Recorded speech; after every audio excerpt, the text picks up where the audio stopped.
Welcome to the kingdom. I'm Chris, and this is Good Enough Gaming.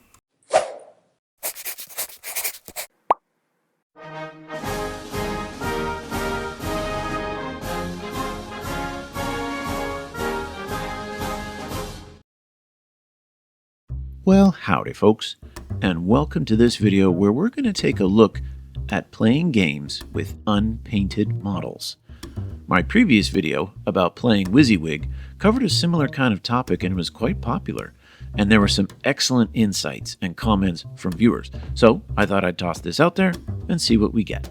But before we dive in, if you haven't already, please subscribe to the channel. It helps out a lot, and I really appreciate it. Okay, moving on. So, Tabletop Standard refers to a level of painting quality. Now, sometimes it's confused with the 3-color rule that many tournaments have. Tournaments often require the armies that are participating to be fully painted, but the definition of fully painted is kind of vague. If I'm playing Ultramarines, I could spray paint my army blue, and since the surface of every part of the model has paint on it, I could technically consider them fully painted. But to prevent that kind of thing from happening, the vague definition of painted army needed some refinement, so tournaments adopted the 3-color rule, which requires every model to have at least, you guessed it, 3 different colors on the models. Typically that means armor, flesh, and metal, or something similar. The goal is to make sure that armies aren't just big oceans of gray plastic or resin. Now, that rule doesn't necessarily stop that one guy from priming his minis black, putting 3 different colored stripes on the shoulder pad, and calling it a day.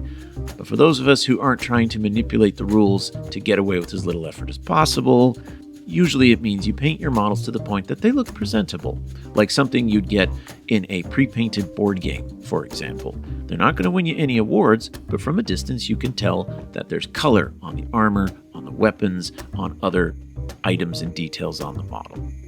The major features of the model are painted, and they're painted in a way that fits in with the rest of the army. But the 3-color rule can run into some problems as well. For example, this model, which is clearly painted and painted very carefully, lots of attention to detail.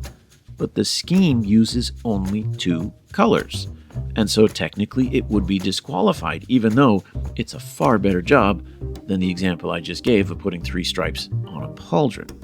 Or even more, look at this one.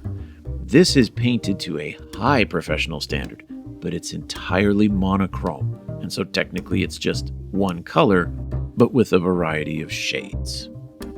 So the 3-color rule works in being very specific, but it will exclude models which definitely meet the spirit of the law, but not the letter of the law, and at the same time, the letter of the law can be abused, so we got a problem here.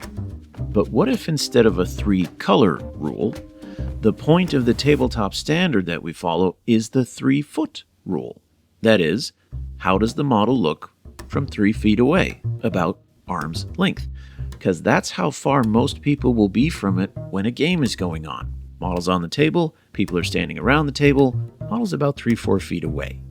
Now, just like with WYSIWYG, the tabletop standard puts expectations on players, and, like WYSIWYG, there are times when I think it should be required, or at the very least strongly encouraged, but there's other times when it becomes restrictive and counterproductive.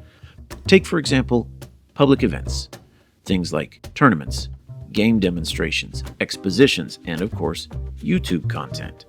Since tabletop gaming is both a hobby and a game, you want public events to show off the best that both sides have to offer. Also, it just looks good. There's an old saying that even a painted barn looks better. And it's true. A fully painted army on a table filled with fully painted terrain looks far better than oceans of gray fighting over piles of naked MDF. And then you've got those folks who are true wizards and can make a tabletop look like something you'd see in a museum. Those kinds of tabletops inspire people. They inspire observers to learn about the game, maybe learn about playing it, and it inspires existing players to start chipping away at their own projects, inspire them to work on new color schemes and paint jobs. They're just really, really good to look at. So that's why the guests that come on the channel here to play games, must bring painted armies. There are very few exceptions where, for example, in one video, a friend of mine got his new Ravaged Star minis the day that we filmed it. And so we wanted to do an unboxing and a showcase and strike while the iron was hot. So we played a game with unpainted minis. But personally, I don't usually enjoy watching battle reports where unpainted models and terrain are being used. For me, it breaks the illusion. Imagine watching a game of professional basketball or football where everybody on both teams is wearing just solid gray uniforms, top and bottom. To me, if an event is public, and especially if it's professional, I think we should expect painted or mostly painted miniatures. This is why the Tabletop Standard comes into play. Big companies like Games Workshop or Mantic have full-time professional painters who can make the models look absolutely incredible. And very few people can paint to that kind of a standard. But what's interesting is that from 3 feet away, a decently painted mini looks a lot like a professional mini. The difference becomes more apparent as you get closer. Professionally painted models look good at 3 feet, but they get even better at 3 inches. You start to see details in gemstones, runes, metals, insignia, freehand work, and the script work that people put on books and on parchment and banners. Models painted to a tabletop standard usually do the opposite. They look okay at 3 feet, and as you get closer, they either stay looking okay, or they actually start to look a little bit worse. You can see errors, smudges, missed parts, blotches, paint that was too thin, other imperfections, and so on and so on. But the Tabletop Standard is the middle ground. The model's painted, and it looks good from a distance, but it didn't require you to spend 3 hours on every single model in a blob of 30 models. But what about casual gaming? Now there's the tricky part. Unlike WYSIWYG, which can directly affect the ability of a player to play a game, playing with painted or unpainted models doesn't affect the rules or the gameplay at all, which I think is part of the reason we're willing to do it. We are so excited to get our new army on the table, see what our models can do, and building them didn't take that long. But depending on the level of painting that you expect or that you're willing to produce, spending a ton of time painting a single model doesn't really appeal to you, especially if you could spend the same amount of time painting one model as it took you to build that entire kit.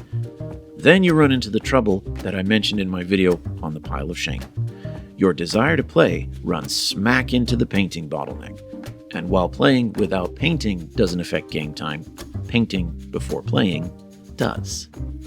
Of course, the downside is that by playing with unpainted models, you run the risk in falling into a bit of a feedback loop.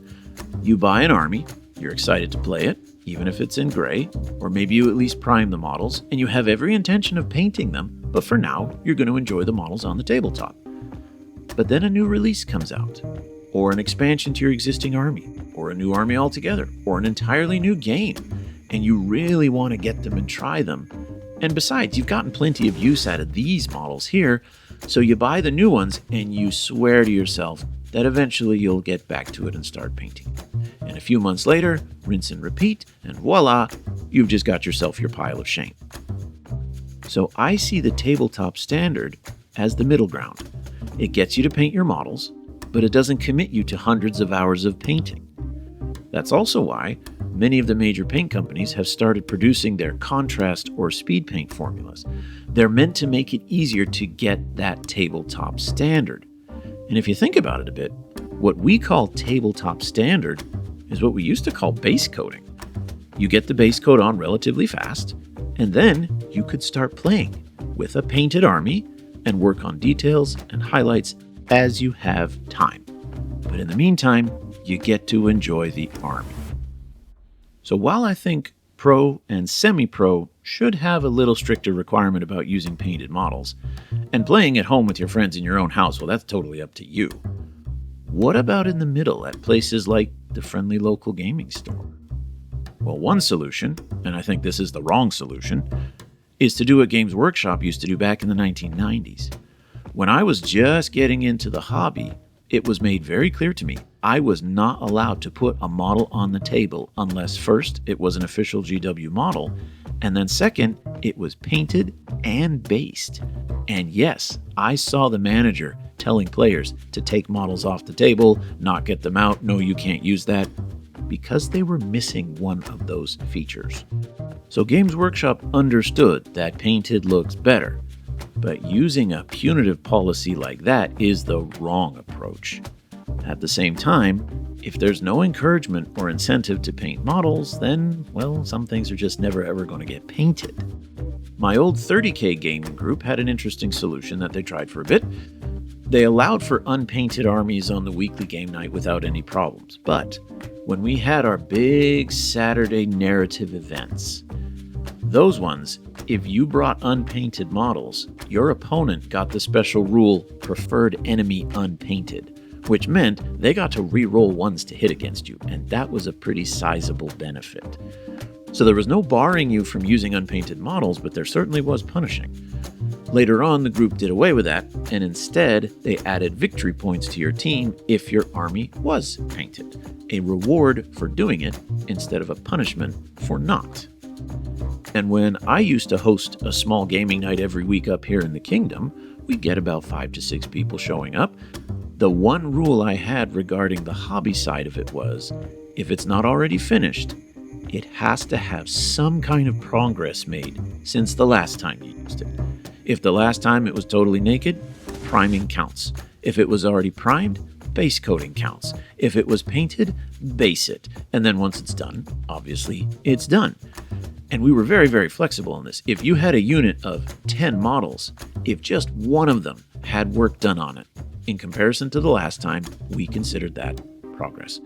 So the goal of the rule wasn't necessarily to restrict play, but to encourage hobbying. Now, more recently, I just finished running a one-page rule slow grow league, and that was kind of the basic rule for the league in terms of army building. Progress, not completion. And of course, there needs to be lots of leeway for new players, new painters, and people who don't really like that side of the hobby. So in the end, while I do still think that it's a core part of tabletop wargaming, it should have a lot more flexibility than WYSIWYG, and it should be driven by encouragement and reward, not penalization. But of course, having said that, it still falls on every gamer to make an honest effort to get their armies painted or somehow arrange for somebody else to do it. Like with WYSIWYG, be tough on yourself, but be generous with others. So what do you think? How have you found ways to motivate yourself and others in your gaming group? Or is painting a completely irrelevant part of it in your gaming circles? Let me know in the comments. And until next time, keep your dice on the table.